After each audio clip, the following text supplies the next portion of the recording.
Sakit hati karena aku menolak dipoligami. Mantan suamiku merampas tabungan bersama demi menafkahi istri barunya. Halo Bunda, semoga Bunda semuanya dalam keadaan sehat dan bahagia ya. Sebelum masuk ke ceritanya jangan lupa absen terlebih dahulu ya. Bunda-bunda semua dari daerah mana saja. Jangan lupa like, komen dan subscribe channel ini ya. Selamat menonton. Aku duduk di ruang tamu dengan secangkir teh yang mulai dingin di tanganku. Malam itu, angin berhembus lembut dari jendela yang sedikit terbuka, membawa udara dingin yang biasanya menenangkan. Tapi tidak kali ini. Aku merasa ada sesuatu yang aneh sejak siang tadi, ketika Mas Hendra pulang lebih awal dari biasanya. Ia tidak banyak bicara, hanya duduk termenung di sofa sambil sesekali menghela napas panjang.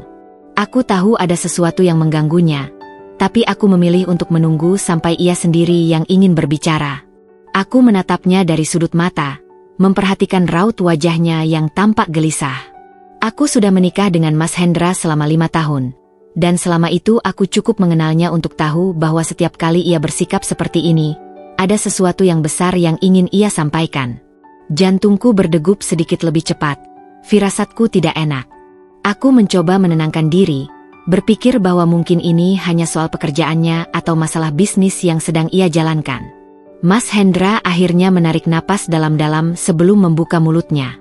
"Dinda, ada yang ingin aku bicarakan dengan kamu," katanya dengan suara pelan, seolah takut kata-katanya akan menyakitiku. Aku menaruh cangkir teh di meja dan mengalihkan seluruh perhatianku padanya. "Apa itu, Mas?" tanyaku dengan lembut, meski di dalam hati aku sudah merasa tak nyaman. Ia terdiam beberapa detik, menundukkan kepala, sebelum akhirnya berkata, "Aku ingin menikah lagi, Din." Dunia di sekitarku terasa berhenti berputar. Aku yakin aku salah dengar. Aku menatap wajahnya, mencari tanda bahwa ini hanya gurauan, tapi tidak ada senyum di sana. Ia serius. Kata-kata itu masih menggantung di udara, menyisakan kepingan-kepingan ketidakpercayaan dalam pikiranku. Aku menelan ludah, mencoba memahami situasi, meskipun rasanya begitu sulit. "Kamu ingin menikah lagi?" tanyaku dengan suara yang nyaris bergetar. Mas Hendra mengangguk pelan. "Iya, Din. Aku ingin menikah lagi." Aku merasakan gelombang emosi yang berdesakan di dalam dadaku. Aku marah, sedih, bingung. Semuanya bercampur menjadi satu hingga aku bahkan tak tahu harus bereaksi seperti apa. Selama 5 tahun ini, aku selalu berusaha menjadi istri yang baik, mendukungnya dalam suka dan duka, mengurus rumah tangga tanpa keluhan. Dan kini dia datang dengan permintaan seperti ini? "Kenapa?" tanyaku akhirnya, mencoba mengendalikan suaraku yang mulai bergetar. Mas Hendra mengusap wajahnya dengan kedua tangan, seolah sedang mencari cara terbaik untuk menjawab. "Aku sudah lama mengenal wanita lain, Salsa, Din. Aku merasa dia bisa melengkapi kehidupanku, sama seperti kamu," katanya dengan nada seolah ia sedang membicarakan sesuatu yang biasa saja. Aku tertawa kecil, bukan karena lucu, tapi karena tidak percaya dengan apa yang baru saja kudengar. "Melengkapi? Jadi aku belum cukup?" tanyaku sinis. Perasaanku mulai tak bisa kutahan lagi. "Bukan begitu," Mas Hendra buru-buru menjawab. "Aku tetap mencintaimu, Din. Aku tidak ingin meninggalkan kamu. Aku hanya ingin menjalankan sunnah poligami. Aku ingin kita semua bisa hidup bersama dengan damai." Kata-katanya semakin membuat hatiku terluka. Bagaimana bisa ia mengatakan semua ini dengan begitu ringan? Bagaimana mungkin ia berharap aku menerima kehadiran wanita lain dalam pernikahan kami tanpa merasa hancur? Aku menatapnya lekat-lekat, mencari tanda-tanda bahwa ini hanya mimpi buruk yang akan segera berakhir. Tapi tatapan matanya penuh keyakinan. Aku berdiri dari sofa, merasa dadaku semakin sesak. Aku berjalan ke arah jendela, mencoba menghirup udara malam yang dingin untuk menenangkan pikiranku. Aku harus berpikir jernih. Aku tidak ingin mengambil keputusan dalam keadaan emosi, tapi bagaimana mungkin aku bisa berpikir dengan tenang ketika dunia pernikahanku tiba-tiba terasa runtuh? "Siapa Salsa?" tanyaku akhirnya setelah beberapa menit hening. Mas Hendra terdiam sejenak sebelum menjawab, "Dia teman kantorku." Aku tersenyum pahit. Jadi selama ini ia telah menyimpan rahasia dariku. Aku tidak tahu mana yang lebih menyakitkan, fakta bahwa suamiku ingin menikah lagi, atau kenyataan bahwa ia telah menjalin hubungan dengan wanita lain di belakangku. Sejak kapan kamu punya hubungan dengan dia? Tanyaku lagi, suaraku dingin. Mas Hendra menunduk. Beberapa bulan terakhir, jawabnya pelan. Aku tertawa. Kali ini benar-benar tanpa bisa menahan kepahitannya. Jadi, kamu sudah menjalin hubungan dengan dia, dan sekarang kamu datang padaku meminta izin untuk menikahinya? Begitu, Mas. Ia tidak menjawab. Keheningan yang menyusul kata-kataku membuat hatiku semakin sakit. Jadi selama ini aku hanya istri yang dibiarkan dalam kegelapan, sementara suamiku telah bersiap-siap untuk berbagi hidup dengan wanita lain. Aku kembali duduk, mencoba mengatur napasku yang mulai tidak beraturan.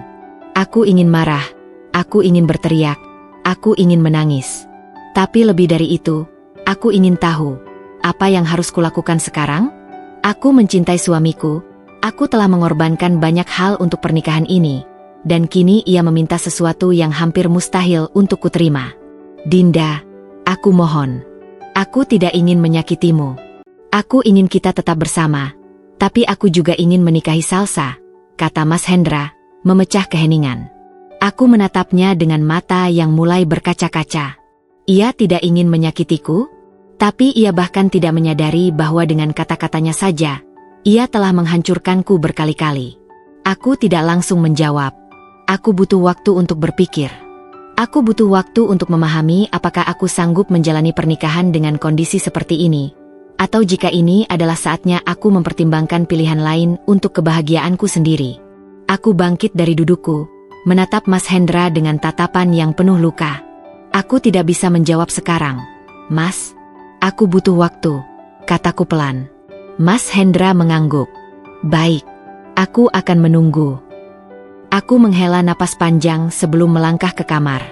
Aku butuh waktu untuk merenung, untuk memahami apa yang harus kulakukan dengan kehidupanku yang tiba-tiba terasa begitu asing ini. Malam itu, aku menangis dalam diam. Aku bertanya-tanya, apakah ini adalah awal dari kehancuran pernikahanku, atau justru kesempatan bagiku untuk menemukan kebahagiaan yang sesungguhnya? Aku tidak bisa tidur. Berulang kali aku membolak-balikan badan di atas kasur, mencoba memejamkan mata, tapi pikiranku terus berputar pada kata-kata Mas Hendra. Ia ingin menikah lagi. Ia ingin membawakan aku seorang madu. Bukan karena aku tidak cukup, katanya, tapi karena ia merasa harus menjalankan sunnah poligami. Aku mendesah pelan, menatap langit-langit kamar yang terasa lebih sempit dari biasanya. Apakah benar ini murni karena alasan agama? Ataukah hanya dalih untuk menutupi keinginannya sendiri? Aku ingin percaya bahwa Mas Hendra masih mencintaiku seperti dulu, bahwa aku masih cukup untuknya. Tapi jika benar begitu, mengapa ia membutuhkan wanita lain? Setelah lama terbaring tanpa bisa memejamkan mata, aku akhirnya bangkit dan duduk di pinggir ranjang. Dari luar, suara jangkrik terdengar sayup-sayup, bercampur dengan embusan angin malam yang masuk melalui celah jendela. Aku menatap pantulan wajahku di cermin. Mataku sembab, wajahku kusut, dan ekspresiku penuh kebingungan. Aku terlihat seperti orang asing bagi diriku sendiri. Aku meraih ponsel dan membuka daftar kontak. Aku butuh bicara dengan seseorang yang bisa mengerti perasaanku saat ini. Jemariku berhenti di nama Maya, sahabatku sejak kuliah. Tanpa pikir panjang, aku menekan tombol panggil. Halo? Dinda? Kenapa malam-malam menelepon? Suara Maya terdengar mengantuk, tapi masih penuh kepedulian. Aku menghela napas sebelum menjawab. Aku butuh bicara, Mei. Ini soal Mas Hendra. Aku mendengar Maya langsung tersadar dari kantuknya. Kenapa? Ada apa? Suaramu terdengar tidak baik-baik saja. Aku menelan ludah, mencoba mengendalikan emosiku. Mas Hendra ingin menikah lagi, Mei, ucapku akhirnya, dengan suara yang hampir berbisik. Hening sejenak di seberang telepon. Lalu suara Maya terdengar tajam. Apa? Maksudmu dia mau poligami? Aku hanya menggumamkan jawaban, terlalu lelah untuk mengulanginya. Dan kamu mengizinkan?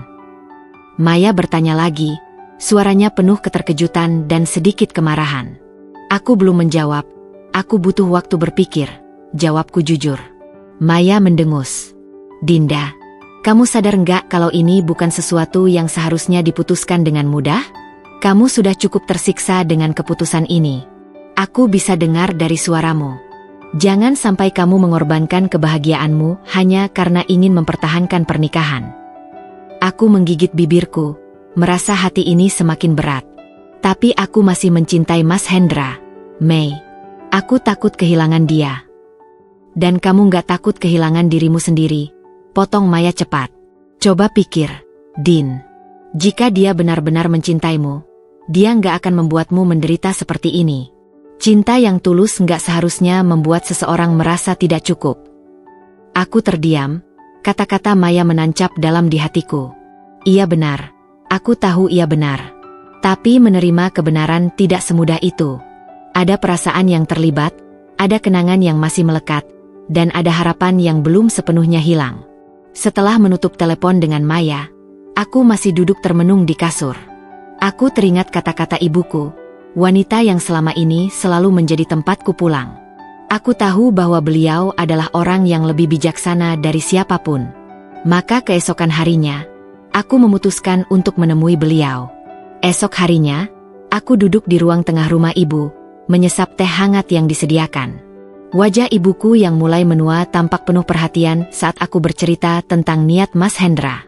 Tidak seperti Maya yang langsung merespons dengan emosi, ibu hanya mendengarkan dengan tenang, sesekali mengangguk, membiarkanku menyelesaikan ceritaku sebelum akhirnya berbicara. Anakku, poligami itu memang diizinkan dalam agama kita, tapi bukan berarti semua lelaki bisa menjalaninya dengan benar, ucap ibu dengan suara lembut. Dan pertanyaannya bukan hanya apakah kamu mengizinkan atau tidak, tapi apakah hatimu bisa menerima ini dengan lapang? Aku menunduk, menggenggam cangkir teh yang mulai mendingin di tanganku. Aku tidak tahu, Bu. Aku ingin mempertahankan pernikahan ini, tapi aku juga tidak ingin hidup dalam kesedihan. Ibu menghela napas panjang. Dinda, kamu adalah perempuan yang kuat. Jangan biarkan dirimu menjadi orang yang hanya menerima tanpa mempertimbangkan kebahagiaanmu sendiri. Jika hatimu tidak bisa menerima, tidak ada salahnya menolak. Tapi Bu, aku takut kalau aku menolak, aku akan kehilangan Mas Hendra. Ibu menatapku dalam-dalam. Lebih baik kehilangan seseorang yang tidak menghargaimu, daripada kehilangan dirimu sendiri dalam hubungan yang tidak sehat. Hatiku semakin kacau. Aku tidak pernah menyangka akan berada dalam situasi seperti ini. Aku tidak ingin menjadi istri yang egois.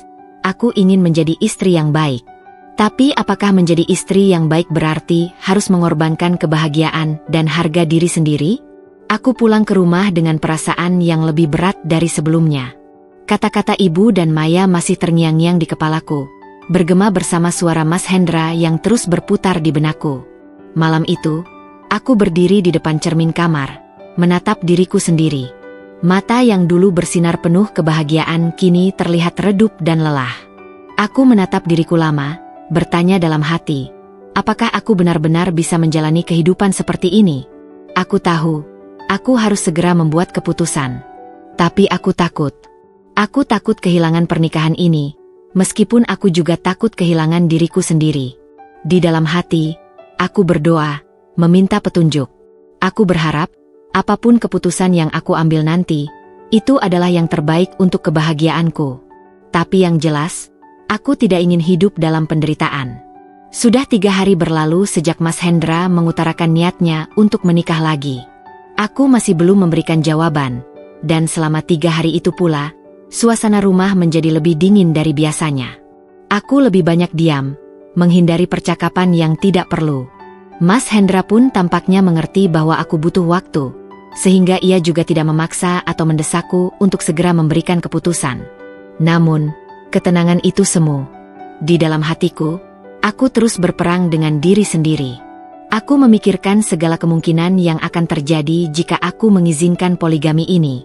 Apakah aku sanggup berbagi? Apakah aku bisa menelan rasa sakit setiap kali melihat suamiku membagi cintanya dengan wanita lain? Apakah aku cukup kuat untuk tetap tersenyum saat tahu bahwa ada saat-saat di mana aku bukan lagi prioritas utamanya? Aku mencoba menilai perasaanku sendiri. Ada ketakutan, ada amarah, Ada kesedihan yang tidak bisa kugambarkan dengan kata-kata. Namun, ada juga sesuatu yang lebih dalam daripada itu semua, kehilangan rasa percaya. Selama 5 tahun pernikahan ini, aku percaya bahwa aku adalah satu-satunya perempuan yang ada dalam hatinya. Aku percaya bahwa cinta kami cukup untuk saling melengkapi, untuk bertahan menghadapi semua badai bersama. Tapi kini, dengan mudahnya ia meminta izin untuk menghadirkan wanita lain ke dalam kehidupan kami. Jika benar ia masih mencintaiku, mengapa harus ada orang lain?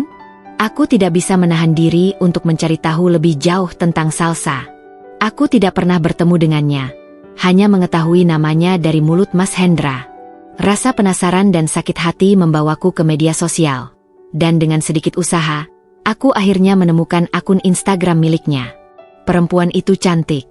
Jauh lebih muda dariku. Dari unggahan-unggahannya, aku bisa melihat bahwa ia seseorang yang suka menikmati hidup. Banyak foto dirinya di tempat-tempat mewah, mengenakan pakaian yang modis, dengan senyum yang begitu percaya diri. Hatiku semakin mencelos saat menemukan sebuah foto di mana ia duduk di sebuah restoran dengan segelas wine di tangannya. Tepat di komentar, ada satu nama yang sangat kukenal. Mas Hendra. Aku menahan napas, menatap komentar itu dengan jantung yang berdegup kencang. Tidak banyak kata yang ia tuliskan, hanya emoji api dan hati. Tapi itu lebih dari cukup untuk membuat dadaku terasa sesak. Jadi ini wanita yang ia anggap sebagai calon istri keduanya? Seorang perempuan yang menikmati kehidupan bebas, jauh dari kesan wanita yang siap menjalani kehidupan rumah tangga yang berlandaskan agama, seperti yang selama ini Mas Hendra katakan? Tanganku bergetar saat aku meletakkan ponsel. Air mata yang sudah kutahan sejak tadi akhirnya jatuh juga. Aku tidak menangis karena cemburu. Aku menangis karena merasa dikhianati. Seolah-olah alasan yang Mas Hendra berikan kepadaku hanyalah kebohongan yang dibungkus dengan kata-kata indah. Aku harus berbicara dengannya. Malam itu, aku menunggu Mas Hendra pulang dari kantor. Aku duduk di ruang tamu, menatap pintu dengan hati yang sudah kukeraskan. Aku tidak ingin menangis lagi. Aku tidak ingin terlihat lemah. Aku ingin mendengar langsung dari mulutnya. Apakah ini hanya dugaan berlebihan dariku, ataukah memang ada sesuatu yang selama ini ia sembunyikan? Saat Mas Hendra masuk ke dalam rumah, ia terlihat lelah. Ia melepas sepatunya dan hendak berjalan ke kamar tanpa menyadari keberadaanku. Tapi aku menghentikannya. Kita perlu bicara, kataku tegas. Mas Hendra menatapku sejenak, lalu mengangguk. Baiklah. Aku juga ingin tahu bagaimana keputusanmu. Aku tidak langsung menjawab. Aku hanya menatapnya, mencoba menimbang apakah aku harus menanyakan langsung atau menunggu ia berbicara lebih dulu. Tapi akhirnya, aku memilih untuk tidak bertele-tele. Aku sudah tahu tentang Salsa, kataku, mengawasi reaksi wajahnya. Mas Hendra mengerutkan kening. Maksudmu? Aku melihat akun Instagramnya. Lanjutku. Aku melihat bagaimana kamu meninggalkan komentar di fotonya. Aku melihat gaya hidupnya. Mas Hendra menghela napas, lalu duduk di sofa seberangku. Dinda, aku tidak ingin kita membahas ini dengan emosi. Aku tahu ini sulit bagimu, tapi aku benar-benar mencintai Salsa. Aku menatapnya dengan mata penuh luka. Betapa mudahnya ia mengucapkan itu, seolah-olah aku tidak lebih dari sebuah pilihan. Seolah aku hanyalah salah satu dari dua hal yang bisa ia miliki sekaligus. Aku menggeleng pelan, lalu mengusap air mata yang mulai turun lagi. Jadi, kalau aku menolak, apa yang akan kamu lakukan? Tanyaku pelan. Mas Hendra terdiam. Aku bisa melihat kebimbangannya. Aku tidak ingin kehilangan kamu. Akhirnya ia berkata. Tapi aku juga tidak ingin kehilangan Salsa. Jawaban itu membuatku semakin yakin. Tidak ada gunanya lagi berjuang mempertahankan seseorang yang tidak bisa menghargai kesetiaanku. Aku menghela napas panjang, mencoba menenangkan diri. Inilah saatnya aku mengambil keputusan yang sebenarnya sudah jelas sejak awal. Dinda. Mas Hendra menatapku penuh harap. Apakah kamu bisa menerimanya? Aku menatapnya lama, lalu tersenyum kecil. Senyum yang penuh kepedihan, tapi juga kelegaan. Tidak. Mas, jawabku tegas. Aku tidak bisa menerima ini. Dan jika kamu tetap ingin menikahi dia, aku akan menggugat cerai. Kata-kata itu akhirnya keluar. Aku melihat bagaimana wajah Mas Hendra berubah, dari keterkejutan, ke panik, lalu ke kesadaran bahwa aku benar-benar serius. Tapi aku tidak peduli lagi. Aku telah mengorbankan terlalu banyak dalam pernikahan ini. Kini, aku memilih untuk tidak mengorbankan diriku sendiri lagi. Aku tidak menyangka bahwa keputusan yang kuambil malam itu akan membawa perubahan besar dalam hidupku. Setelah aku mengatakan akan menggugat cerai, Mas Hendra tidak langsung bereaksi. Ia hanya menatapku dengan mata yang penuh keterkejutan, seolah tidak percaya bahwa aku benar-benar berani mengucapkan kata-kata itu. Malam itu, ia pergi keluar tanpa memberitahu aku kemana tujuannya. Aku hanya bisa duduk di ruang tamu dengan hati yang berkecamuk. Setiap detik yang berlalu terasa begitu lambat, dan pikiranku terus berputar. Apakah aku telah mengambil keputusan yang benar? Apakah ini memang jalan yang terbaik? Namun, di balik semua keraguan itu, ada suara kecil di dalam hatiku yang berbisik bahwa aku telah melakukan hal yang benar. Aku tidak bisa terus berada dalam pernikahan di mana suamiku menginginkan wanita lain. Aku tidak bisa hidup dalam bayang-bayang cinta yang harus dibagi.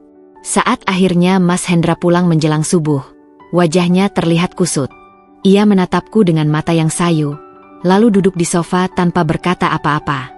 Aku tahu ia pasti telah pergi menemui Salsa.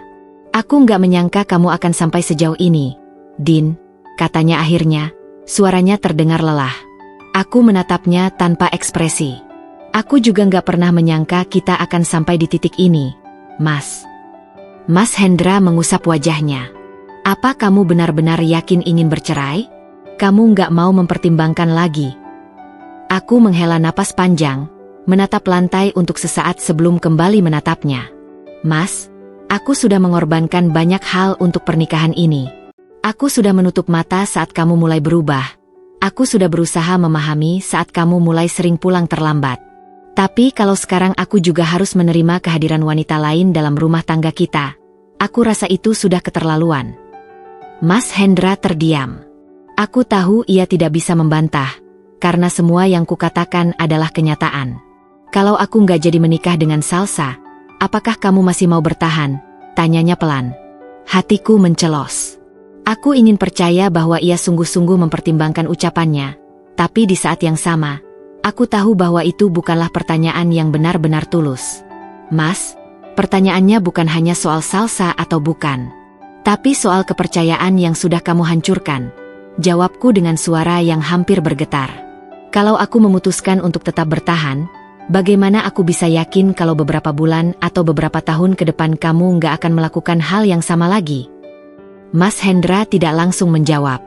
Ia menundukkan kepala, seolah tahu bahwa aku tidak akan menerima alasan apapun yang akan ia berikan. Aku berdiri dari sofa, merasa sudah cukup dengan pembicaraan ini. Aku akan pergi ke pengadilan untuk mengajukan gugatan cerai, kataku pelan, tapi tegas. Jadi ini benar-benar keputusanmu? Mas Hendra menatapku dengan sorot mata yang sulit kuartikan, antara putus asa dan marah. Aku menatapnya balik. Iya, Mas. Aku sudah memutuskan. Hari-hari berikutnya berjalan dengan berat, tapi aku mencoba untuk tetap kuat. Aku mulai mengurus dokumen untuk mengajukan gugatan cerai, menghubungi pengacara, dan mencari tahu proses hukum yang harus aku jalani. Aku mulai mengurus semua dokumen yang diperlukan, berkonsultasi dengan pengacara, dan mencari tahu langkah-langkah hukum yang harus kujalani. Aku ingin proses ini segera selesai, agar aku bisa kembali menjalani hidupku tanpa bayang-bayang Mas Hendra dan semua luka yang ia tinggalkan. Namun, semakin aku berusaha untuk melepaskan diri, semakin Mas Hendra menunjukkan sisi lain dari dirinya. Ia bukan lagi suami yang dulu ku kenal, lelaki yang pernah berjanji akan mencintaiku seumur hidupnya, yang pernah berkata bahwa aku adalah satu-satunya wanita di hatinya. Kini, ia berubah menjadi pria yang dingin, egois, dan penuh tipu daya. Awalnya, ia mencoba membujukku untuk menarik gugatan cerai. Dinda, tolong pikirkan lagi, katanya suatu malam saat kami duduk di meja makan yang kini terasa begitu asing. Aku tahu aku salah, tapi aku yakin kita masih bisa memperbaiki semuanya. Aku menatapnya tanpa ekspresi. Memperbaiki bagaimana, Mas? Aku sudah melihat betapa kamu lebih memilih Salsa. Aku sudah melihat betapa kamu berusaha menutupi hubunganmu dengannya selama ini. Apa yang masih perlu diperbaiki? Mas Hendra terdiam. Ia tahu aku tidak akan semudah itu percaya pada kata-katanya lagi. Tidak bisakah kita mencoba lagi? Demi semua yang sudah kita lalui bersama. Ia mencoba sekali lagi. Suaranya terdengar lebih lembut kali ini. Aku menghela napas panjang. Mas, jika kamu memang mencintaiku, kamu tidak akan pernah meminta izin untuk menikah lagi. Jika kamu benar-benar ingin mempertahankan rumah tangga ini, kamu tidak akan diam-diam menjalin hubungan dengan Salsa selama setahun tanpa aku tahu. Aku melihat ekspresi wajahnya berubah, seolah ia tidak menyangka aku akan berkata sejujur itu. Tapi aku tidak peduli. Aku sudah terlalu lelah untuk terus berpura-pura bahwa semuanya baik-baik saja. Dan ketika bujukan tidak berhasil, Mas Hendra mulai menunjukkan sikap aslinya.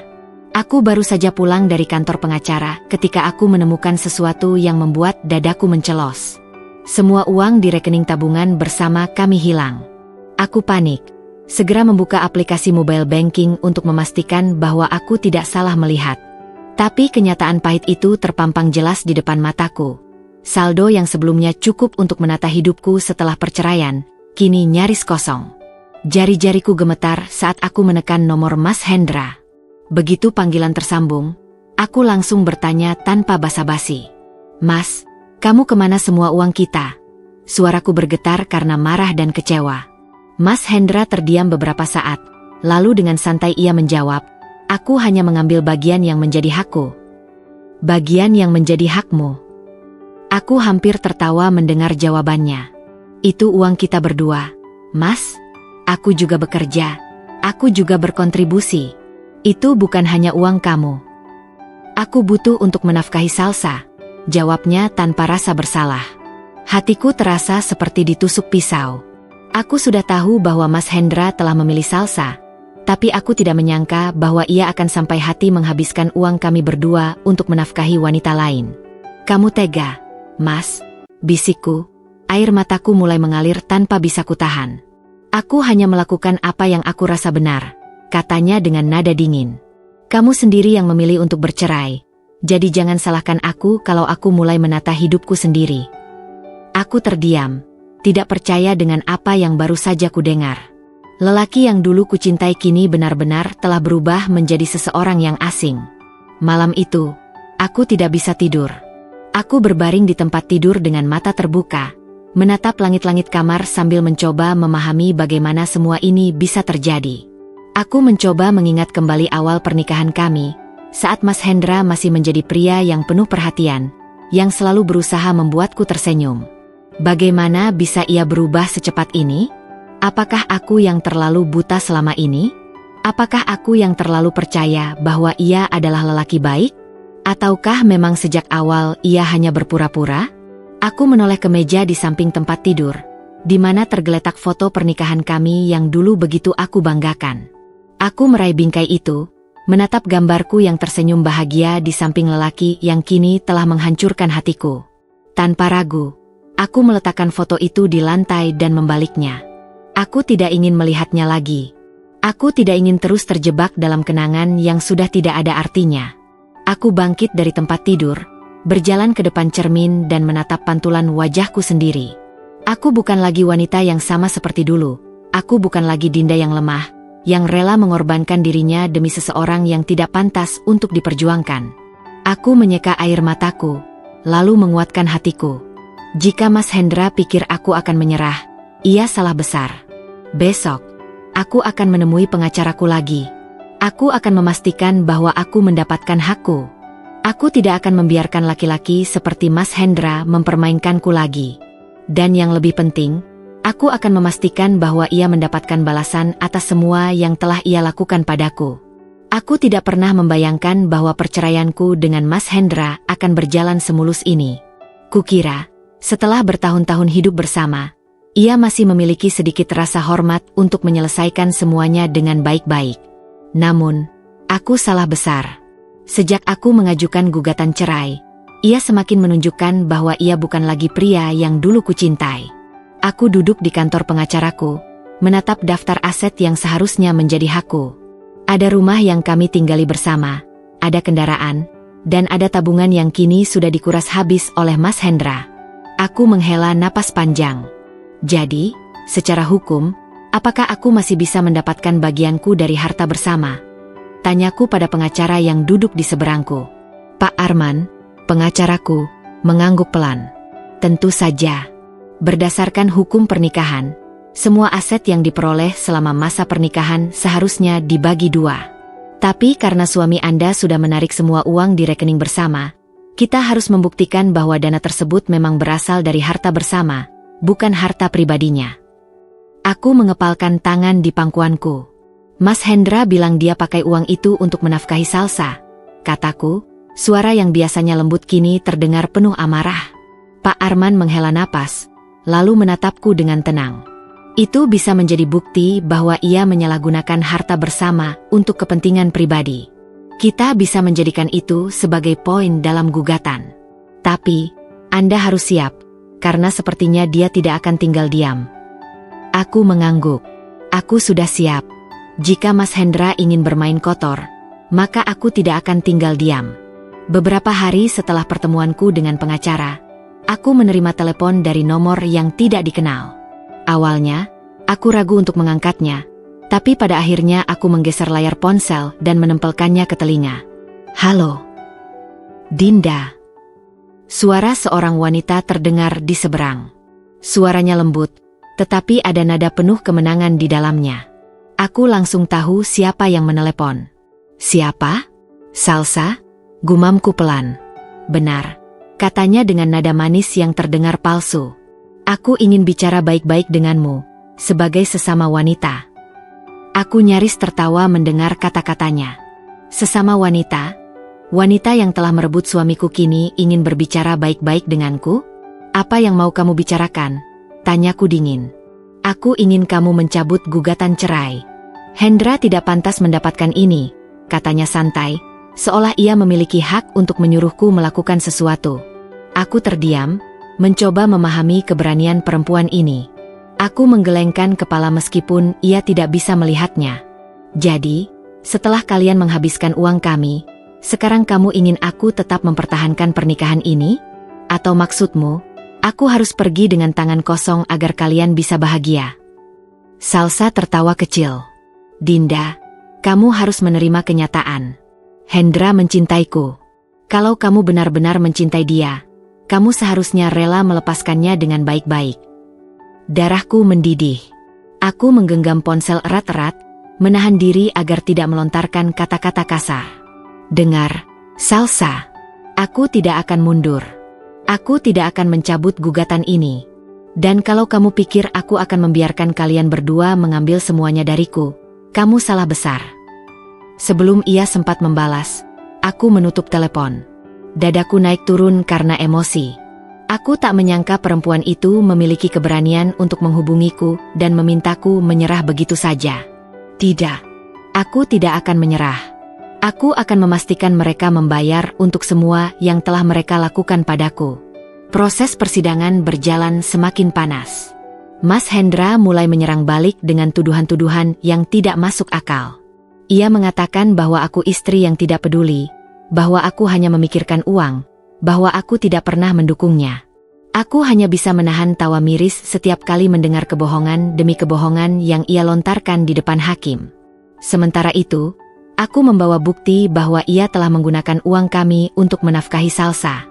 Aku membawa tangkapan layar komentar-komentar mesranya di media sosial.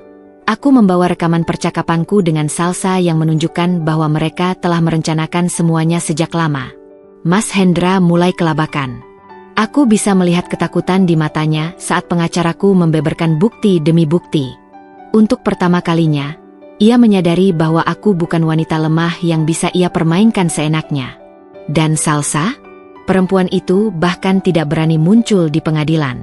Ia hanya bisa bersembunyi di balik layar, menghindari konfrontasi langsung denganku. Di dalam ruang sidang, aku duduk dengan kepala tegak. Aku tidak lagi merasa takut atau ragu. Aku tahu aku telah berjuang, dan aku tahu aku akan menang. Saat hakim akhirnya mengetukkan palunya dan mengabulkan gugatanku, aku merasa seperti beban berat telah terangkat dari pundakku. Aku menoleh ke arah Mas Hendra, yang kini menatapku dengan wajah penuh kekalahan. Aku tidak lagi melihat pria yang dulu kucintai. Aku hanya melihat seorang lelaki yang telah kehilangan segalanya karena keserakahannya sendiri. Aku berdiri dari kursiku, mengambil napas dalam, lalu berjalan keluar dari ruang sidang dengan langkah mantap. Hari ini, aku bukan lagi istri Mas Hendra.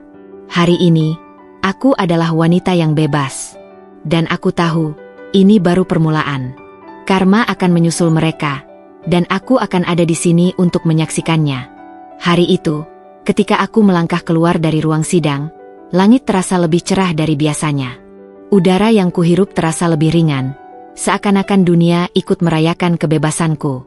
Aku telah resmi bercerai dari Mas Hendra. Tidak ada lagi keterikatan, tidak ada lagi luka yang harus kutahan. Tapi meskipun aku sudah menang, ada sesuatu yang masih mengganjal di hatiku.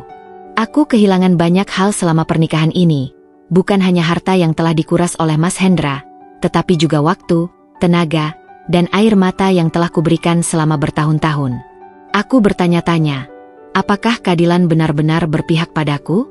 Apakah semua ini cukup untuk membalas apa yang telah mereka lakukan padaku? Aku menatap ke sekeliling, menyadari bahwa untuk pertama kalinya setelah sekian lama, aku benar-benar sendiri. Tidak ada lagi status sebagai seorang istri yang melekat padaku. Tidak ada lagi bayang-bayang pernikahan yang harus kupikirkan. Hanya aku, berdiri di sini dengan kebebasan yang akhirnya bisa kurasakan. Pak Arman, pengacaraku, menghampiriku dengan senyum kecil. Selamat, Bu Dinda. Anda sudah memenangkan kasus ini. Pak Hendra tidak bisa mengambil lebih dari yang sudah dia rampas. Aku mengangguk pelan. Terima kasih, Pak. Kalau bukan karena bantuan Anda, mungkin saya masih terjebak dalam hubungan yang menghancurkan saya. Tapi ini belum selesai.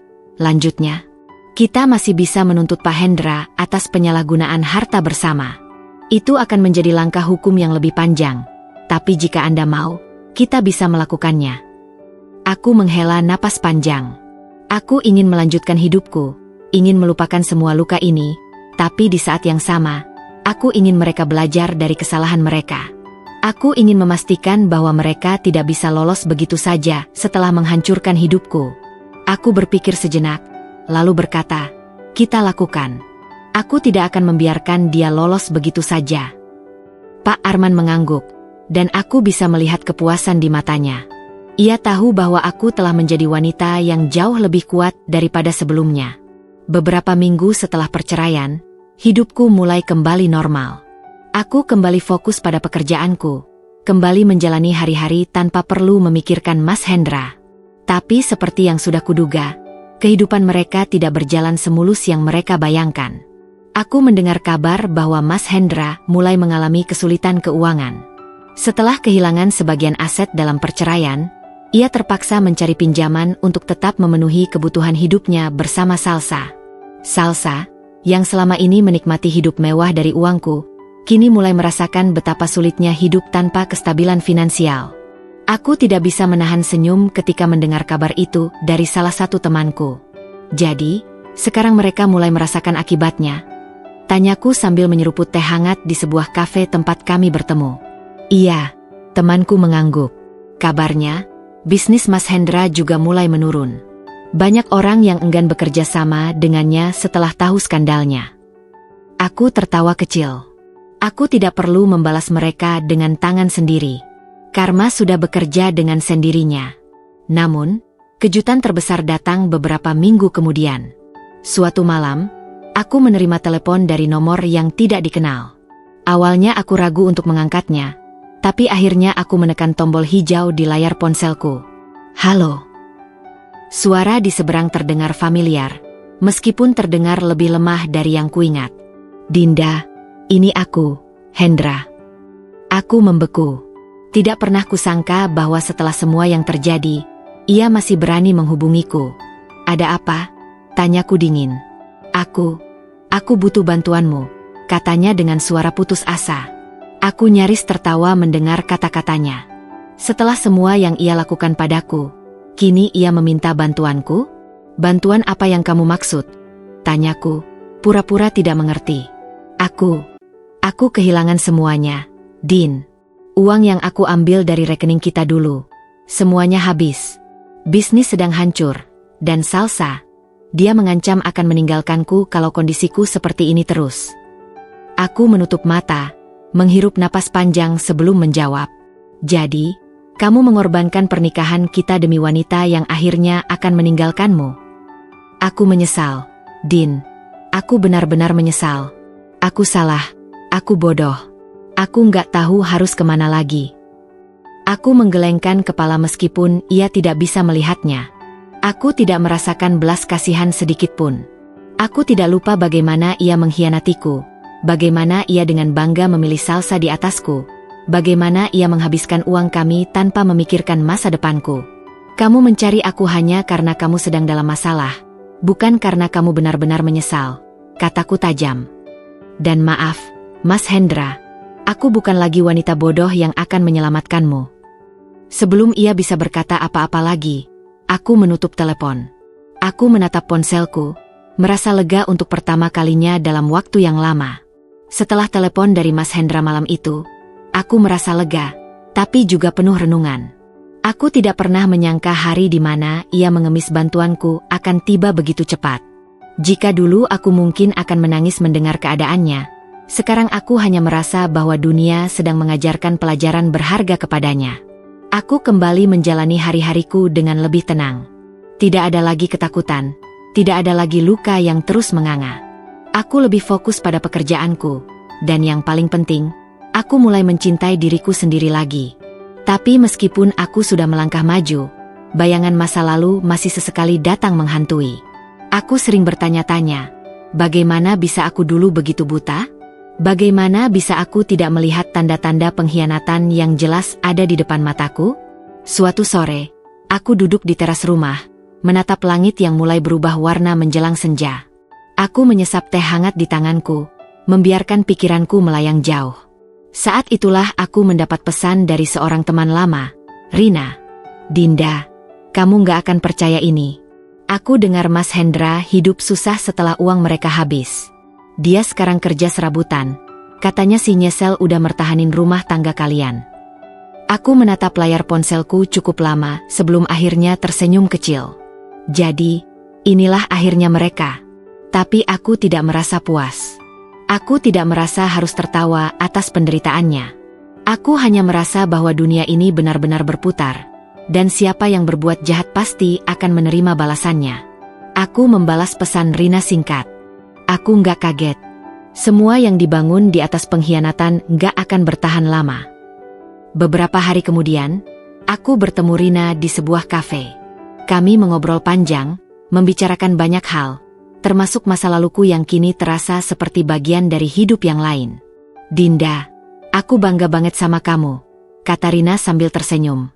Dulu kamu terlihat begitu hancur, tapi sekarang lihat kamu. Kamu jauh lebih bahagia tanpa dia. Aku tersenyum, mengaduk kopi di depanku dengan perlahan. Iya, aku juga nggak nyangka bisa sampai di titik ini. Aku kira perpisahan itu akan membuatku kehilangan segalanya. Tapi ternyata justru memberiku kesempatan untuk menemukan diriku lagi. Rina mengangguk. Dan lihat sekarang, justru mereka yang hancur. Mas Hendra kehilangan semuanya, termasuk Salsa. Karma benar-benar bekerja ya. Aku menghela napas panjang. Aku nggak berharap mereka sengsara, Rina. Aku cuma ingin mereka belajar dari kesalahan mereka. Kalau dulu mereka begitu yakin bahwa mereka akan bahagia setelah mengkhianatiku, sekarang mereka tahu bahwa hidup tidak semudah itu. Rina tersenyum sambil mengangguk setuju. Kamu benar. Dan yang paling penting, kamu nggak lagi terjebak dalam drama mereka. Kamu sudah menang, Din. Aku tersenyum kecil. Ya, aku sudah menang, tapi kemenangan ini bukan karena mereka hancur. Kemenanganku adalah karena aku tidak lagi membiarkan masa lalu menghancurkanku. Aku tidak lagi membiarkan pengkhianatan mereka mengendalikan hidupku. Aku mengambil napas dalam dan menatap langit di luar jendela kafe. Senja yang indah menyambutku, seolah mengingatkanku bahwa kehidupan baruku sudah dimulai. Dan kali ini, aku akan menjalani hidup dengan lebih bahagia, lebih kuat, dan tanpa perlu menoleh ke belakang lagi. Sudah beberapa bulan berlalu sejak perceraian itu, dan hidupku perlahan-lahan mulai tertata kembali.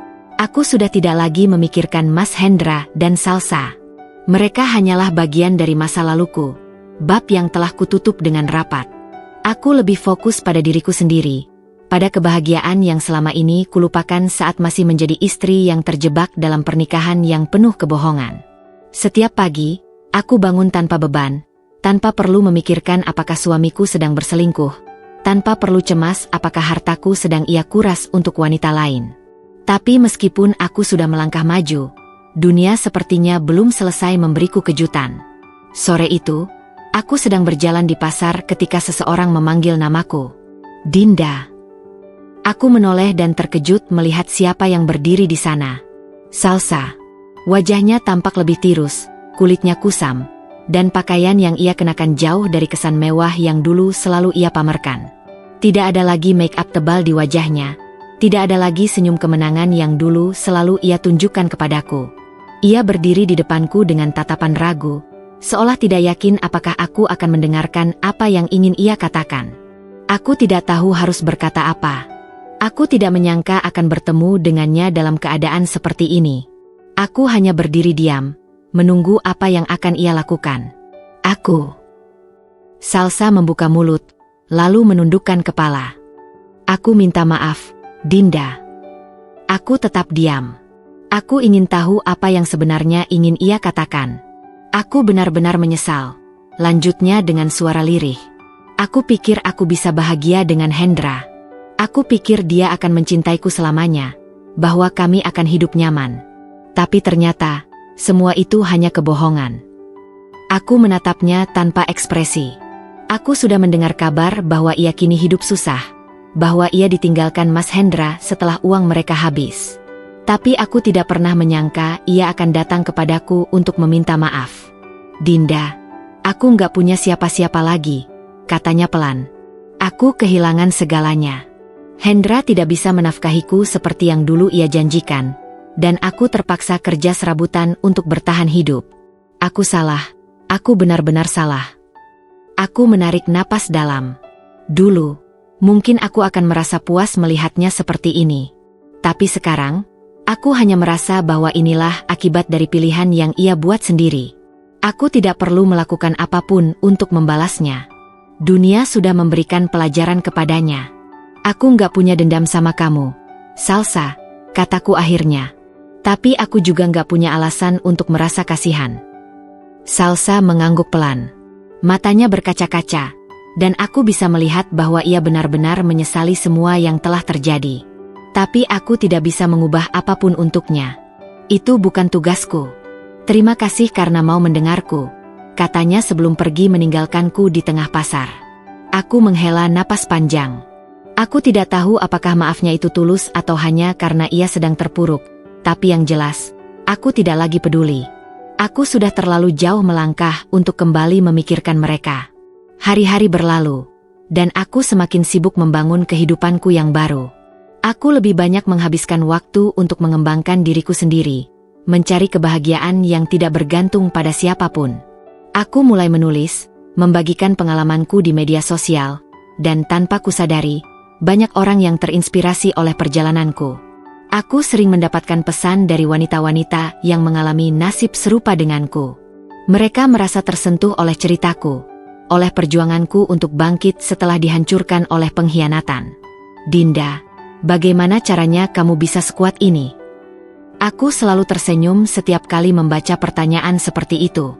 Aku tidak tahu apakah aku benar-benar kuat, tapi yang aku tahu, aku tidak ingin selamanya terpuruk karena kesalahan orang lain. Aku memilih untuk bangkit, untuk hidup bahagia meskipun pernah dikhianati. Suatu hari, aku menerima pesan dari seorang penerbit. Mereka tertarik dengan kisah hidupku dan ingin menerbitkan buku tentang perjalananku. Aku hampir tidak percaya. Dulu aku berpikir bahwa perceraian adalah akhir dari segalanya. Tapi ternyata, itu adalah awal dari sesuatu yang jauh lebih besar. Aku tersenyum sambil menatap layar ponselku. Aku tahu, ini adalah langkah baru dalam hidupku. Aku tidak lagi menjadi wanita yang menangisi pria yang mengkhianatinya. Aku adalah wanita yang bangkit, yang menemukan kekuatannya sendiri, dan yang kini berdiri dengan kepala tegak menghadapi dunia. Sejak pertemuanku dengan Salsa di pasar beberapa waktu lalu, aku merasa semakin yakin bahwa aku telah mengambil keputusan yang tepat. Aku telah melangkah ke depan tanpa membawa beban masa lalu.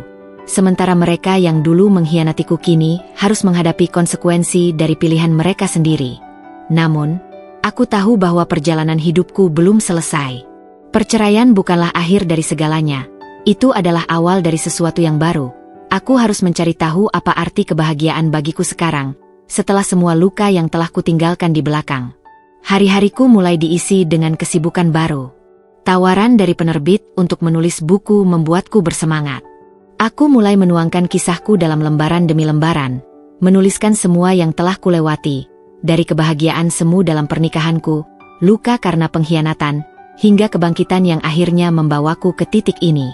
Setiap kali aku mengetik, aku merasa seperti sedang berbicara dengan wanita-wanita lain di luar sana yang mungkin mengalami hal yang sama denganku. Aku ingin mereka tahu bahwa tidak ada wanita yang pantas diperlakukan seperti aku dulu. Aku ingin mereka tahu bahwa mereka punya pilihan untuk bangkit, untuk meninggalkan orang-orang yang tidak menghargai mereka, dan untuk menemukan kembali kekuatan mereka sendiri. Menulis buku ini terasa seperti terapi bagiku.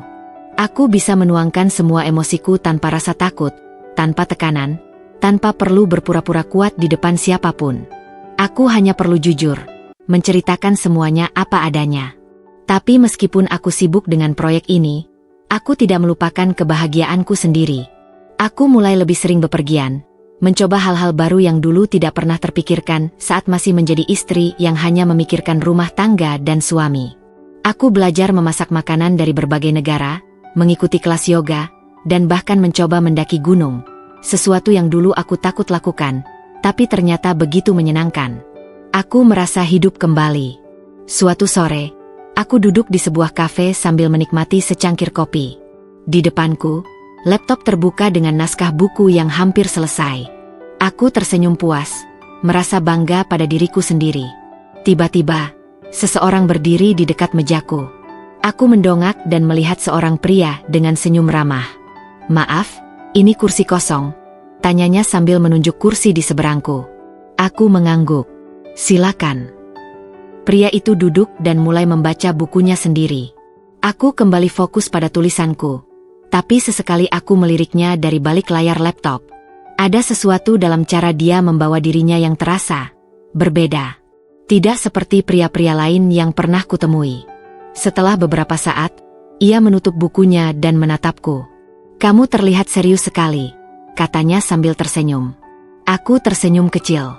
Lagi menulis. Mungkin ini terdengar tiba-tiba, tapi, boleh aku tahu apa yang kamu tulis? Aku ragu sejenak, tapi entah kenapa, ada sesuatu dalam dirinya yang membuatku nyaman. Aku akhirnya berkata, tentang perjalananku, tentang bagaimana aku bangkit setelah jatuh. Pria itu mengangguk pelan, seolah memahami sesuatu yang lebih dalam dari sekadar kata-kataku. Itu luar biasa. Tidak semua orang bisa menuliskan luka mereka menjadi sesuatu yang bisa menginspirasi orang lain. Aku menatapnya sejenak. Kata-katanya membuatku merasa dihargai. Sesuatu yang sudah lama tidak kurasakan dari seorang pria. Aku tidak tahu siapa dia, atau apakah pertemuan ini akan berarti sesuatu. Tapi yang aku tahu, aku tidak lagi takut untuk membuka hati. Untuk pertama kalinya dalam waktu yang lama, aku merasa bahwa dunia ini masih penuh dengan kemungkinan. Bahwa ada begitu banyak hal indah yang menunggu untuk kualami. Bahwa aku tidak harus terus melihat ke belakang, karena masa depan sudah terbentang luas di depanku.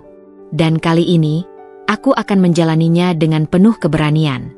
Pertemuan di kafe itu terus membayangi pikiranku. Aku tidak tahu mengapa, tapi ada sesuatu dalam tatapan pria itu yang terasa begitu jujur, begitu menenangkan. Aku bahkan tidak tahu namanya, namun perbincangan singkat kami meninggalkan kesan mendalam di hatiku. Aku mencoba mengabaikannya, berpikir bahwa itu hanya perasaan sesaat. Tapi saat malam tiba dan aku kembali ke rumah, pikiranku tetap memutar ulang percakapan kami. Kata-katanya terus terngiang, tentang bagaimana tidak semua orang bisa menuliskan luka mereka dan mengubahnya menjadi inspirasi. Aku tersenyum kecil, merasa aneh dengan diriku sendiri. Dulu, Aku tidak pernah membayangkan bahwa aku akan tertarik pada seseorang lagi setelah semua yang terjadi. Aku sudah cukup dengan cinta. Aku sudah berjanji untuk tidak lagi membiarkan siapapun mengendalikan perasaanku. Tapi pria itu, dia tidak mencoba mengendalikan apapun. Dia hanya hadir, dan keberadaannya saja sudah cukup membuatku merasa dihargai. Keesokan harinya, aku kembali ke kafe itu. Bukan karena berharap bertemu dengannya lagi, tapi karena aku memang sudah terbiasa menulis di sana. Namun, begitu aku masuk, mataku langsung menangkap sosoknya di sudut ruangan. Ia sedang membaca buku yang berbeda dari kemarin, tetapi ekspresi wajahnya tetap sama, tenang, fokus, seakan dunia di sekitarnya tidak bisa mengganggunya. Aku ragu sejenak, tapi kemudian memberanikan diri untuk berjalan ke arahnya. Ia mengangkat wajah dan tersenyum begitu melihatku. "Kita bertemu lagi," katanya ringan. Aku tersenyum kecil, merasa sedikit canggung. Sepertinya ini tempat favorit kita berdua. Ia tertawa pelan. "Sepertinya begitu. Boleh aku tahu namamu?" Aku mengangguk. "Dinda." "Dan kamu?" "Raka," jawabnya, mengulurkan tangan. Aku menyambut uluran tangannya dengan sedikit ragu, merasakan hangatnya genggaman yang terasa begitu berbeda dari seseorang yang pernah kucintai dulu. Percakapan kami mengalir begitu saja. Tidak ada tekanan, tidak ada ekspektasi. Kami hanya berbicara tentang buku, tentang kehidupan, tentang bagaimana sebuah luka bisa mengubah seseorang menjadi lebih kuat. "Aku percaya bahwa setiap orang punya fase kelam dalam hidupnya," kata Raka sambil mengaduk kopinya. "Tapi yang membedakan adalah bagaimana mereka memilih untuk bangkit. Ada yang tenggelam dalam kepahitan, dan ada yang memilih untuk menjadikannya batu loncatan." Aku menatapnya, merasa bahwa kata-katanya seolah ditujukan untukku. "Aku memilih untuk bangkit," kataku akhirnya. "Tapi aku tidak bisa membohongi diri sendiri bahwa ada saat-saat di mana aku ingin menyerah." "Itu wajar," katanya lembut. "Kita manusia, bukan batu. Kita punya emosi, punya luka, dan punya hak untuk merasa sedih. Tapi yang penting adalah kita tidak membiarkan kesedihan itu mendefinisikan siapa kita sebenarnya." Aku terdiam. Kata-katanya begitu dalam, seolah ia memahami perasaanku tanpa perlu aku menjelaskannya panjang lebar. "Aku penasaran," kataku setelah beberapa saat. "Kenapa kamu bicara seolah kamu juga pernah mengalami hal yang sama?" Ia tersenyum tipis. "Karena aku pernah berada di posisi itu, Dinda." Aku menunggu ia melanjutkan, tapi ia hanya menatap kopinya dengan tatapan kosong. Aku tidak ingin memaksa, jadi aku memilih untuk tidak bertanya lebih jauh. Namun, saat aku hendak mengalihkan pembicaraan, ia tiba-tiba berkata pelan, "Dulu, aku kehilangan seseorang yang sangat aku cintai. Bukan karena pengkhianatan, tapi karena penyakit. Dia pergi begitu cepat, dan aku tidak siap." Aku tertegun. Aku tidak menyangka bahwa di balik ketenangannya, Raka juga menyimpan luka yang begitu dalam. "Aku menghabiskan waktu bertahun-tahun menyalahkan diri sendiri," lanjutnya. "Aku berpikir bahwa aku seharusnya bisa melakukan lebih banyak untuknya. Aku seharusnya lebih memperhatikannya, lebih mencintainya, lebih membuatnya bahagia saat dia masih ada. Aku tidak tahu harus berkata apa. Luka yang ia alami sangat berbeda dariku, tapi aku bisa merasakan rasa sakit yang masih tersisa dalam suaranya. Aku akhirnya sadar bahwa tidak peduli seberapa besar penyesalanku, aku tidak bisa mengubah masa lalu," katanya sambil tersenyum kecil. "Yang bisa kulakukan hanyalah menjalani hidup dengan lebih baik, agar rasa kehilangan itu tidak sia-sia." Aku mengangguk pelan. "Aku juga belajar hal yang sama," kataku akhirnya. "Aku belajar bahwa tidak peduli seberapa besar luka yang kita alami, hidup tetap berjalan. Dan kita harus memilih apakah kita akan tertinggal atau ikut melangkah maju." Raka menatapku dengan mata yang hangat. "Kamu wanita yang kuat, Dinda." Aku tersenyum kecil. Aku tidak tahu apakah aku kuat. Aku hanya tahu bahwa aku tidak ingin selamanya terjebak dalam masa lalu. Kami diam untuk beberapa saat, menikmati suasana kafe yang mulai dipenuhi orang-orang yang datang untuk menghabiskan sore mereka. Aku merasa nyaman berbicara dengannya, seolah aku bisa menjadi diriku sendiri tanpa harus berpura-pura baik-baik saja. Dan untuk pertama kalinya, aku bertanya-tanya, Apakah mungkin bagi hatiku untuk membuka diri lagi? Sejak pertemuanku dengan Raka di kafe, aku merasa ada sesuatu yang berubah dalam hidupku. Rasanya seperti ada warna baru yang muncul setelah sekian lama hidup dalam bayang-bayang luka dan kepahitan. Aku tidak ingin buru-buru menyimpulkan apa yang sedang terjadi, tetapi aku tidak bisa membohongi diri sendiri bahwa kehadiran Raka membawa ketenangan yang selama ini kucari. Kami semakin sering bertemu, bukan karena ada niat untuk mendekat, tapi karena percakapan kami selalu terasa nyaman. Dia bukan tipe pria yang berusaha menarik perhatianku dengan cara yang berlebihan. Dia tidak mencoba menguasai pikiranku atau membuatku merasa harus terburu-buru. Dia hanya ada di sana, sebagai seseorang yang bisa diajak bicara tanpa harus takut dihakimi. "Apa yang paling kamu syukuri dari perjalanan hidupmu?" tanyanya suatu sore saat kami duduk di taman kota. Aku merenung sejenak sebelum menjawab. Aku bersyukur karena aku berhasil keluar dari tempat yang tidak sehat untukku. Aku mungkin pernah mencintai Hendra, tapi aku sadar bahwa cinta yang membuatku kehilangan jati diri bukanlah cinta yang layak untuk diperjuangkan. Raka mengangguk pelan. "Dan kamu lebih bahagia sekarang?" Aku tersenyum, menatap langit senja yang mulai berubah warna. Aku masih belajar untuk bahagia, tapi aku sudah jauh lebih baik daripada dulu. Raka tersenyum kecil. "Itu yang terpenting. Kadang kita terlalu keras pada diri sendiri, berpikir bahwa kita harus segera baik-baik saja. Padahal, menyembuhkan diri adalah perjalanan panjang yang harus kita jalani dengan sabar." Aku menoleh ke arahnya, merasakan ketulusan dalam kata-katanya. Ia berbicara seolah memahami setiap rasa sakit yang pernah kualami, seolah ia bisa melihat luka-luka yang berusaha kusembunyikan. Aku tidak tahu kapan terakhir kali aku merasakan kenyamanan seperti ini. Bukan kenyamanan yang dipaksakan, bukan kebahagiaan yang dibuat-buat, tetapi rasa aman yang muncul begitu saja tanpa aku perlu berusaha keras mencarinya. Malam itu, aku kembali ke rumah dengan perasaan yang campur aduk. Aku berbaring di tempat tidur sambil menatap langit-langit kamar, mencoba memahami apa yang sedang terjadi dalam hatiku. Aku tahu bahwa aku tidak lagi mencintai Mas Hendra. Luka yang ia tinggalkan telah sembuh, meskipun bekasnya masih ada. Tapi di saat yang sama, aku juga takut. Takut untuk merasakan cinta lagi. Bagaimana jika aku kembali dikhianati? Bagaimana jika kebahagiaan yang kurasakan hanya sementara, seperti dulu? Bagaimana jika aku terlalu terburu-buru membuka hati, lalu akhirnya terluka lagi? Aku menghela napas panjang. Aku tidak ingin jatuh ke dalam lubang yang sama. Aku tidak ingin terjebak dalam hubungan yang membuatku kehilangan diriku sendiri lagi. Tapi Raka, dia berbeda. Dia tidak mencoba masuk ke dalam hidupku dengan paksa. Dia tidak memaksaku untuk melihatnya sebagai seseorang yang lebih dari sekadar teman. Dan justru karena itulah, aku semakin takut. Karena perasaan yang tumbuh perlahan seringkali lebih sulit diabaikan dibandingkan dengan perasaan yang datang dengan terburu-buru. Hari-hari berikutnya, aku mencoba menjaga jarak. Bukan karena aku tidak menyukainya, tapi karena aku ingin memastikan bahwa aku benar-benar siap sebelum melangkah lebih jauh. Tapi Raka tidak berubah. Dia tetap hadir dengan caranya yang sederhana, tidak menuntut, tidak memaksa. Ia tetap menjadi tempat berbagi cerita yang menyenangkan, tetap menjadi seseorang yang bisa membuatku tersenyum tanpa perlu banyak usaha. Suatu hari, saat kami duduk di tepi danau kecil di pinggir kota, ia tiba-tiba berkata, "Dinda, aku tidak tahu apakah aku berhak mengatakan ini, tapi aku ingin kamu tahu bahwa aku mengagumi caramu bertahan." Aku menatapnya, sedikit terkejut. Kenapa tiba-tiba berkata begitu?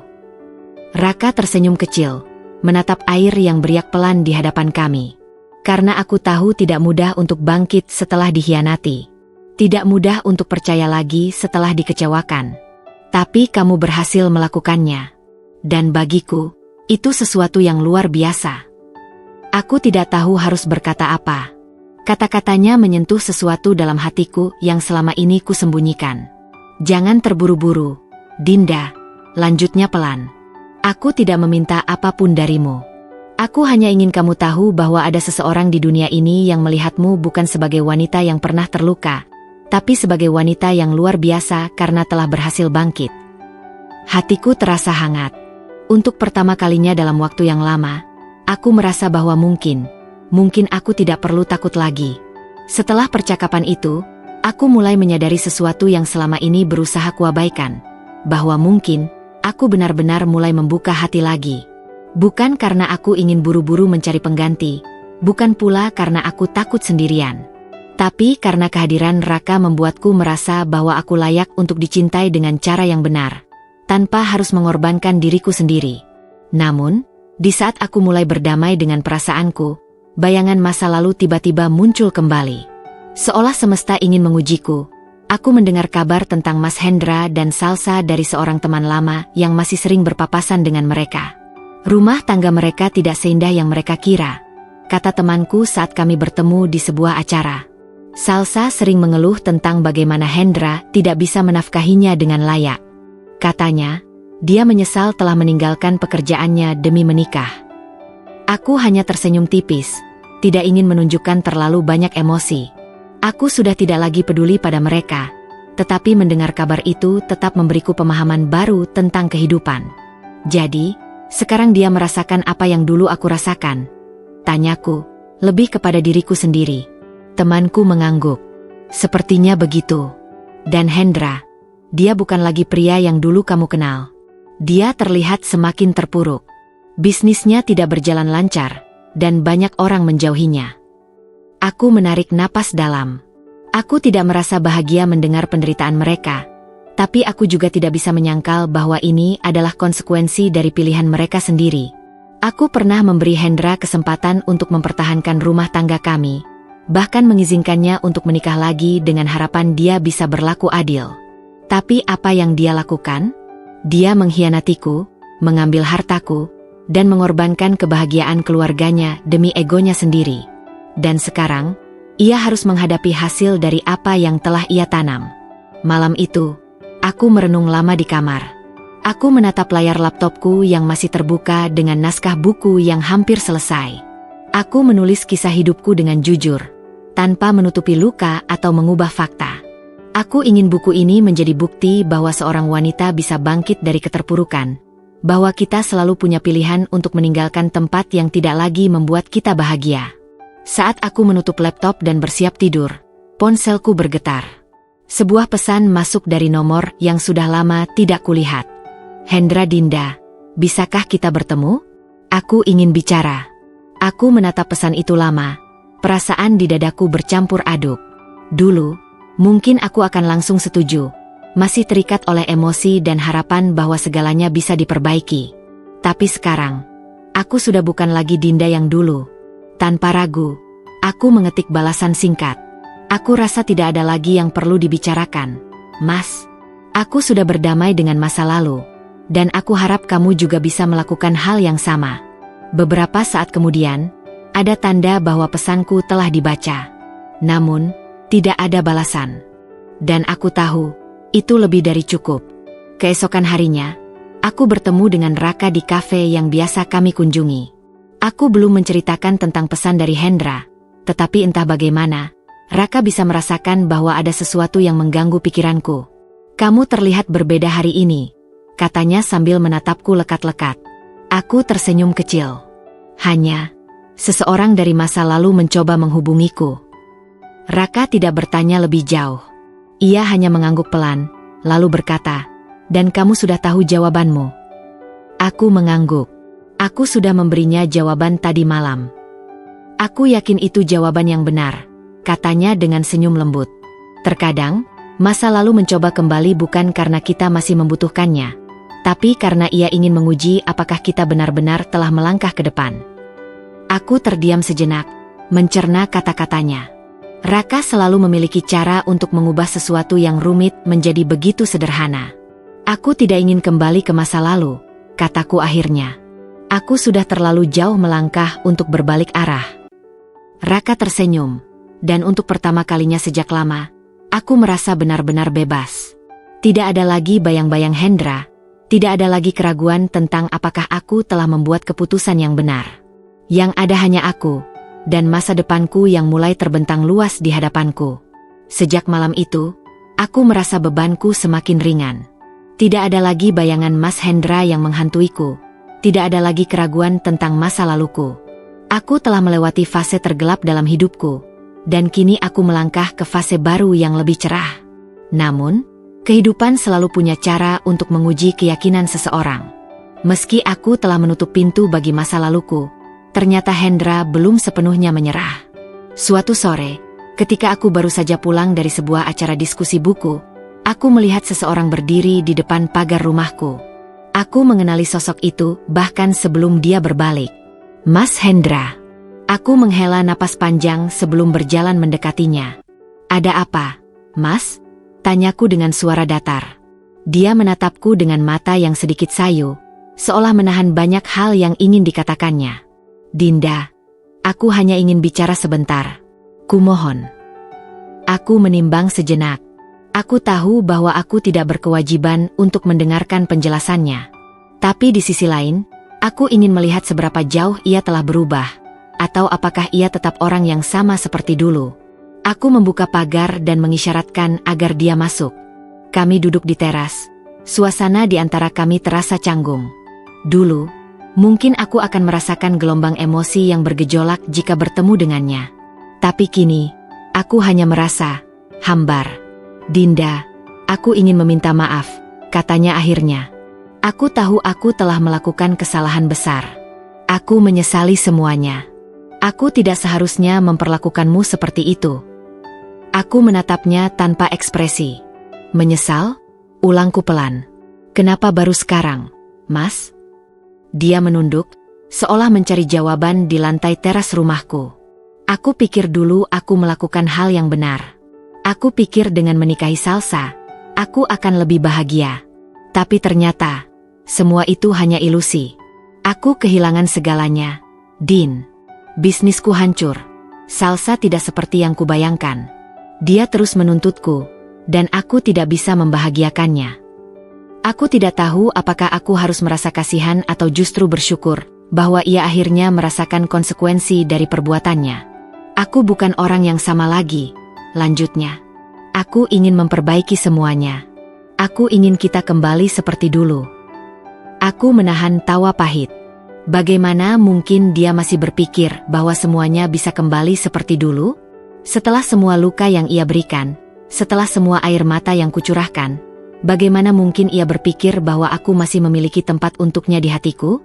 Maaf, Mas, kataku dengan suara tegas. Tapi aku tidak bisa. Aku sudah terlalu jauh melangkah untuk berbalik ke masa lalu. Tapi aku mencintaimu, Dinda, katanya lirih, matanya memancarkan kesedihan yang mungkin dulu akan melemahkanku. Tapi tidak lagi. Aku menatapnya lekat-lekat. Kalau Mas benar-benar mencintaiku, Mas tidak akan pernah menyakitiku seperti dulu. Cinta yang sejati tidak akan pernah mengkhianati. Dan kalau Mas baru menyadari itu sekarang, maka itu bukan lagi urusanku. Ia terdiam, seakan tidak menyangka bahwa aku bisa berbicara sekeras itu. Aku sudah memaafkanmu, Mas, lanjutku. Tapi aku tidak bisa kembali. Aku telah menemukan kebahagiaanku sendiri, dan aku tidak akan membiarkan siapapun merusaknya lagi. Mas Hendra tidak berkata apa-apa. Ia hanya menatapku dengan mata yang penuh penyesalan sebelum akhirnya mengangguk pelan. Aku mengerti, katanya. Aku hanya ingin kau tahu bahwa aku benar-benar menyesal. Aku tidak menjawab. Tidak ada lagi yang perlu dikatakan. Saat ia berjalan pergi, aku merasa seolah beban terakhir yang masih tersisa di hatiku akhirnya terlepas. Aku menutup pagar rumahku dengan perasaan lega. Ini adalah akhir yang sesungguhnya, dan aku siap untuk melangkah menuju masa depan yang lebih baik. Malam itu, aku merenung di teras sambil menikmati angin sejuk yang berhembus. Aku tidak menyangka bahwa aku bisa sampai di titik ini, di mana aku bisa menghadapi Mas Hendra tanpa merasa terluka, di mana aku bisa menatapnya tanpa lagi berharap. Aku tersenyum kecil. Aku telah menang. Bukan dalam arti balas dendam atau pembuktian kepada orang lain, tetapi aku telah menang melawan ketakutanku sendiri. Aku telah membuktikan bahwa aku bisa berdiri sendiri, tanpa bergantung pada siapapun. Tiba-tiba, ponselku bergetar. Sebuah pesan masuk dari Raka. Bagaimana harimu? Semoga menyenangkan. Kalau butuh teman ngobrol, aku ada. Aku tersenyum, mengetik balasan singkat. Hari ini adalah hari yang luar biasa. Dan ya, aku ingin ngobrol. Beberapa detik kemudian, balasannya masuk. Aku di kafe biasa. Aku tunggu, ya. Aku menatap langit yang bertabur bintang, lalu berdiri dan mengambil tas kecilku. Aku tahu bahwa hidupku kini bukan lagi tentang melihat ke belakang, melainkan tentang melangkah ke depan. Dan malam ini, aku memilih untuk melangkah menuju sesuatu yang baru, sesuatu yang mungkin saja adalah awal dari kebahagiaan yang sesungguhnya. Aku berjalan menuju kafe dengan perasaan yang sulit diungkapkan. Langkahku terasa lebih ringan dari sebelumnya, seolah ada sesuatu yang telah terlepas dari dalam hatiku. Pertemuan dengan Mas Hendra sore tadi membuktikan satu hal. Aku benar-benar telah sembuh. Tidak ada lagi luka yang menganga, tidak ada lagi harapan yang menggantung. Yang tersisa hanya aku, seorang wanita yang telah melalui banyak hal dan kini siap menjalani hidup tanpa beban masa lalu. Saat aku tiba di kafe, Raka sudah duduk di sudut ruangan dengan secangkir kopi di depannya. Ia melambai kecil, menyambutku dengan senyum khasnya yang selalu terasa menenangkan. Aku berjalan mendekat dan duduk di kursi di hadapannya. "Kamu terlihat lebih tenang hari ini," katanya sambil menatapku. Aku tersenyum. Aku merasa seperti itu. Mungkin karena akhirnya aku benar-benar menutup bab lama dalam hidupku.